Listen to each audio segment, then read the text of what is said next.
So, my dear ones, here we are, the fourth Sunday of Advent, the fifth day of Hanukkah, moving into the first day of Christmas on the 25th. And then, right after that, the next day, the 7 days of the celebration of the virtues in Kwanzaa, indeed. So, it's a happening time of year. All kinds of wonderful things are going on, and people all over the globe are making the endeavor to be lighter and brighter and less crabby and more generous and more giving. And it's a beautiful thing because you can actually feel it. It's palpable. You can actually feel it. It is a thing that you can kind of get. And today we're looking at this wonderful statement, all are fed. And it makes no sense out of context at all. But all are fed is a subject that runs throughout all of the major world scriptures. All are fed. And so we have to put that then in its context to see that. And what it means is that every single one of us, everything living, is given the same opportunity. All have the very same opportunities to flourish and to thrive. Not all come into the same circumstances, absolutely not, but all are given, provided the same opportunities to flourish and to thrive. Nothing is held back. Not one thing is held back. God never withholds any good thing.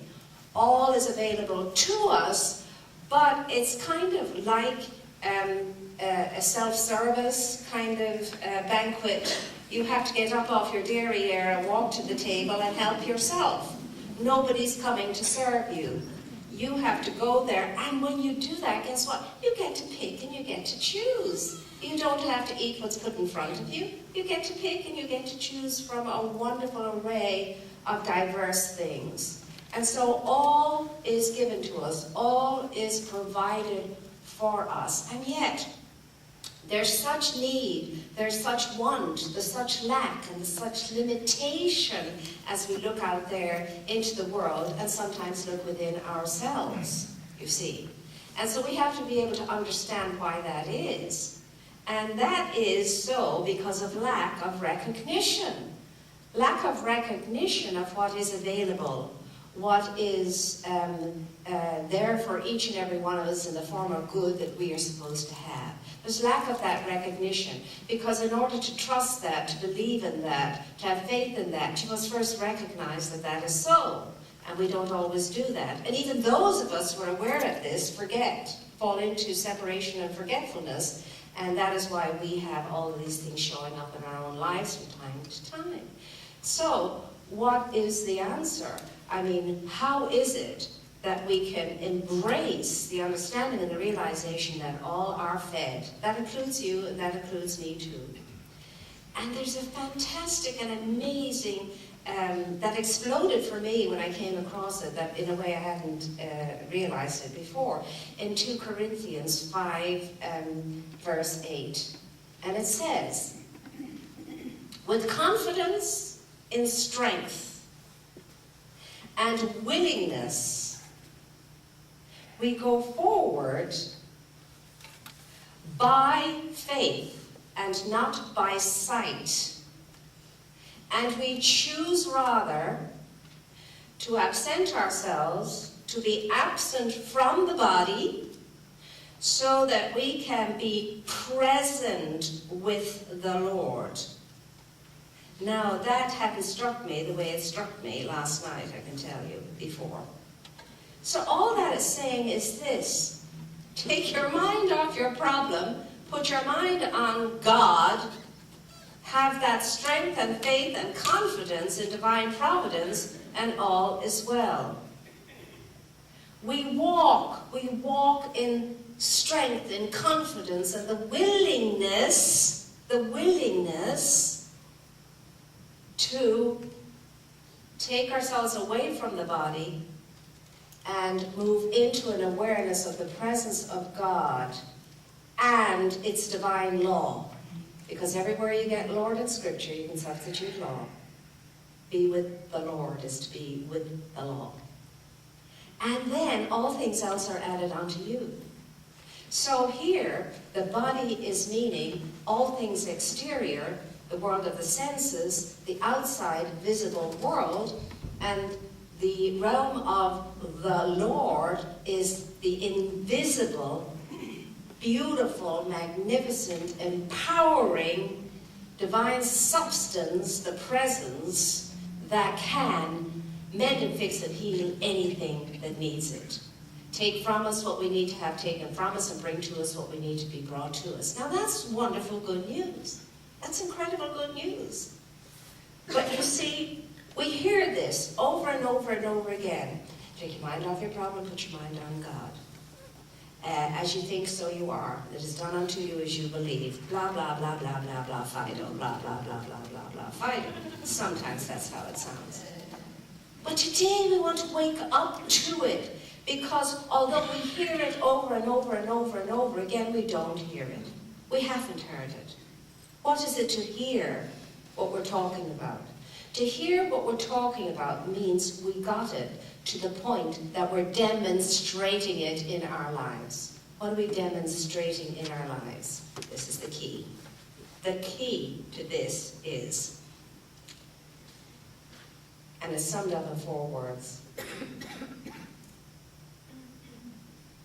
Judge not by appearances. That's the key. And we haven't got that yet. We're not there yet.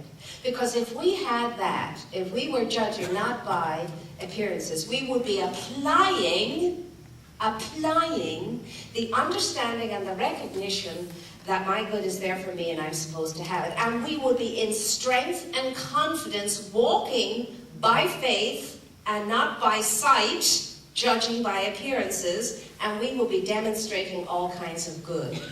So, how do you know you haven't got there yet? You're not judging by appearances. Well, when your good is not showing up. When you're not fulfilling that recognition and awareness. When you haven't applied the principle and followed the law. That's how you know that you haven't yet arrived at the place where you are not judging by appearances. And that's why we're told, go into the secret closet and there in silence and quietude be with God. Go up to the upper room and in silence and quietude await the Holy Spirit's guidance so that you can move into your good. I mean, it's written everywhere. It's all over the place. I mean, it's in neon if you know how to see it. And yet, here we are, still in our need, still in our want, still lacking, and still feeling limited, and still feeling like we are not enough. Is there anybody in this room who at some time in their lives has not felt, I'm not enough? Good. Good. That's the right response. So, my dear ones, we need to just take all these gifts that are given to us and see which ones we're going to use, which ones we're going to look at forever in the lovely wrapping, and which ones we'll ignore forever, as we seem to do. So this is our opportunity today to take this to heart. My goodness me, if we don't get that we live in a lavish, abundant universe by now, I don't know what's going to get us there. Look at nature. Look at the myriads of ways it shows up in gazillions of forms and diverse, at that, forms. A never-ending stream of all of this teeming life in different forms and in different expressions, which includes you and which includes me. If we don't get it, a beautiful way to get this teaching is to understand gardeners or farmers. Gardeners, we understand, we're city people, so gardeners, we have a chance with the garden. The farmers might have a chance with the farms, but we have a chance with the gardens. And there you are, you go out into your garden, you have this little packet of seed. Small packet of seed, and there it is, the small packet of seed. And then what you do is, it's automatic. You dig up the soil, you bury the seeds in the soil, you put it back over again, they're invisible now, they're there, you can't see them, and you get up and you're feeling good. You have done a wonderful thing. You've planted a harvest, and soon you're going to have a whole garden of flowers, or a whole garden of vegetables, or a whole garden of fruit, whatever it is you've planted. And you walk away feeling good about that, and you don't give it a second thought. You don't start to go, oh my God, how are those seeds going to grow? Because really, I have no idea what that secret force is in that soil that does whatever it does in order for the seeds to happen. And oh my gosh, what if they don't? And oh my goodness me, what if it doesn't work in my garden for me? No, the gardener walks away happy, feeling good, and that feeling of goodness is sort of a kind of a thankfulness. I've done something great and I enjoyed it, and it's great because I'm going to come to harvest and I didn't mind getting my hands dirty and blah, blah, blah, blah, blah. Off the gardener goes, not giving it another thought, not worried, not concerned, knowing, in the mind's eye, there's this beautiful garden of whatever the seeds were. Tiny small packet of seeds, which is this big, wonderful harvest. Now, why is it we've no problem getting that, but we have with the understanding of taking a handful of mind seeds, sowing those wonderful ideas in the fertile soil of consciousness with the same understanding of a vision of harvest, and walking away from that knowing, oh my goodness, look what I did today. I grew a wonderful packet of seeds, ideas, and I'm looking forward to a great harvest. Whoop-de-whoop-de-doo. Why is it we have so much difficulty getting it when it's the very same process? It's the very same secret force that works upon the seeds of my ideas in consciousness as works upon the seeds that go into the ground and become invisible for a time until the harvest begins to show. What is our problem? Because that's how it works. And you have proved it over and over again in the negative. Well, it's the same process that could prove it in the positive. If we could only take our minds off our problem and put our minds on God. If we could take our minds off the challenge and put our minds on the solution. But will we go there? No. Because we are so used to dragging. We're so used to being not enough. We're so used to being in limitation and lack. We're so used to the bad habit of negative thinking and negative feeling. Well, now's the time to crack that open and to wake up and to stay awake. And all through Advent, the whole message is, wake up, wake up, wake up from your slumber. The Lord is nigh. The law is near. Call upon the Lord. Call upon the law. What is we don't get? Now, in the past and now, they think that the great masters, the ones who created and initiated all these miraculous happenings, they all thought of them as miracle workers. Not miracle workers. Not at all. I mean, the miracle is that there are no miracles. There are no supernatural things that happen. There are natural supers. You hear me say this all the time. So Jesus, for example, way back when, takes 5 loaves, 2 fish. And with those, he feeds 5,000 people. Oh yeah, you're saying, sure. Maybe that story was exaggerated. Why wouldn't he be able to do that?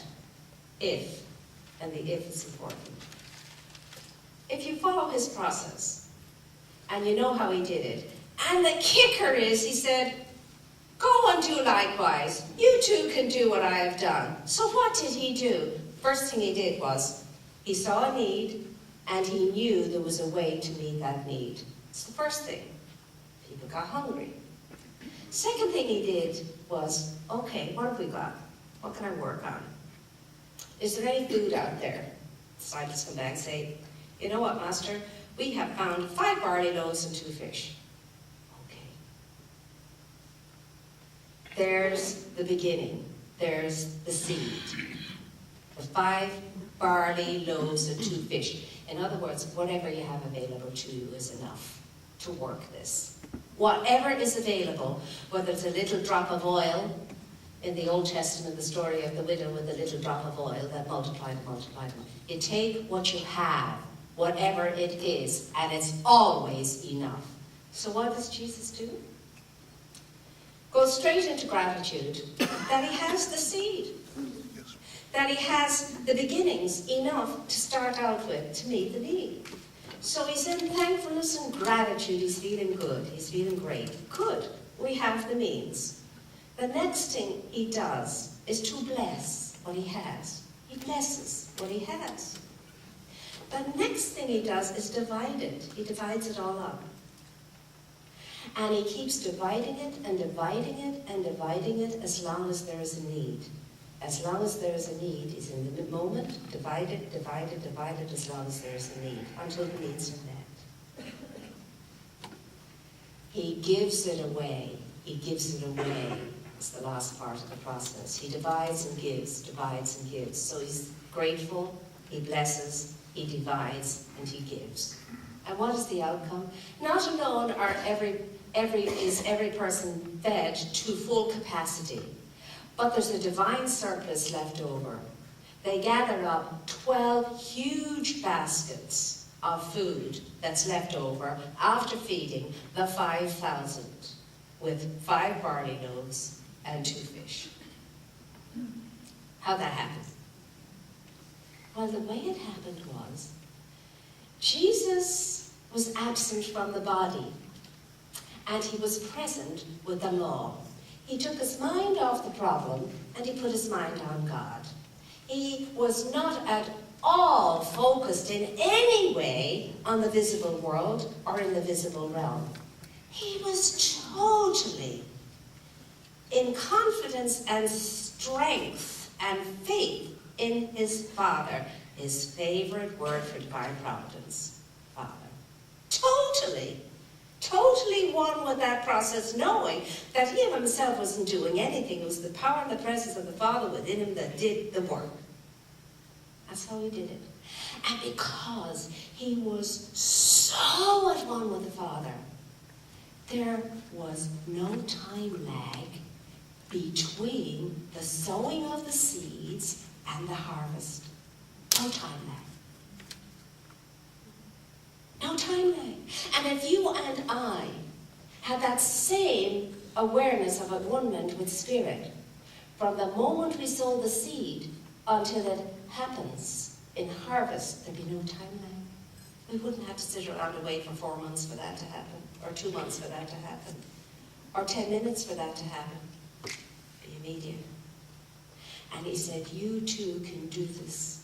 You too can go and do this. Go and do likewise. It's not a miracle. It's according to spiritual science. And these masters did it because they had a powerful understanding of the law of the spiritual signs of consciousness and attunement. That's how they did it. And that's how you can do it, and that's how I can do it too. Because everybody's given the same opportunity, the same opportunity. Nothing is withheld.